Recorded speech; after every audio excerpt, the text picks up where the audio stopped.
राहुल गांधी जी आदतन और फितरतन विदेश जाते हैं और फिर शरारतन वहां से भारत विरोधी वक्तव्य देते हैं।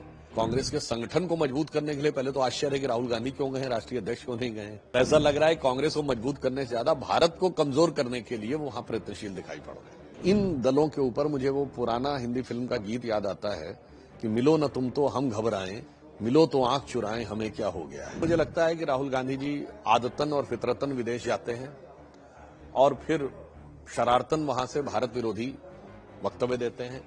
और अब तो यह भी साफ दिखाई पड़ रहा है कि जिन लोगों से वो मिलने गए हैं उनकी संस्थाओं का जॉर्ज सोरस के साथ कनेक्शन है। यहां पर पुनः यह सवाल उठता है कि भारत आज विश्व की बड़ी अर्थव्यवस्थाओं में फास्टेस्ट ग्रोइंग इकोनॉमी है।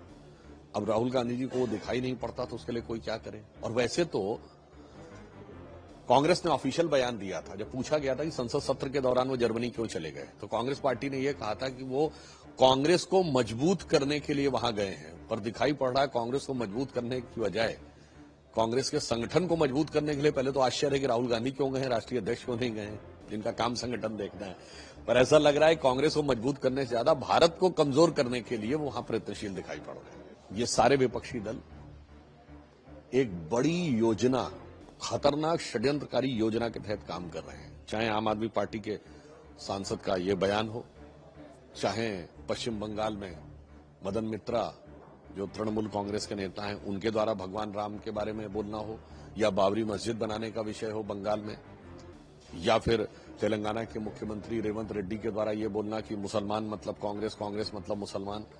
ये एक बड़ी योजना है जो तमिलनाडु में कॉन्फ्रेंस हुई थी, इरेडिकेशन ऑफ सनातन धर्म, यानी हिंदू धर्म का समूल नाश। ये 2022-23 से शुरू हुई और 2021 में दुनिया के विश्वविद्यालयों में हुआ था इरेडिकेशन ऑफ ग्लोबल हिंदुत्व।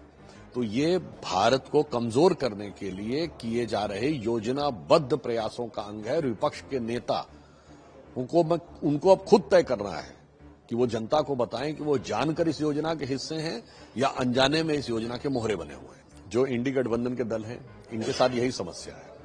अब बताइए, केरल में कम्युनिस्ट पार्टी और कांग्रेस एक दूसरे से लड़े और दिल्ली में इंडी गठबंधन में साथ हैं।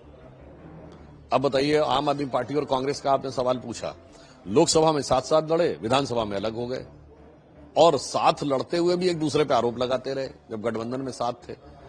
तो ये लोग क्या हैं कि मोदी विरोध की मानसिकता से इस कदर पीड़ित हैं कि उससे डर के मारे एक साथ आ जाते हैं। फिर जब नजदीक आते हैं तो फिर एक दूसरे को देख के घबरा जाते हैं। तो इन दलों के ऊपर मुझे वो पुराना हिंदी फिल्म का गीत याद आता है कि मिलो न तुम तो हम घबराएं, मिलो तो आंख चुराएं, हमें क्या हो गया है।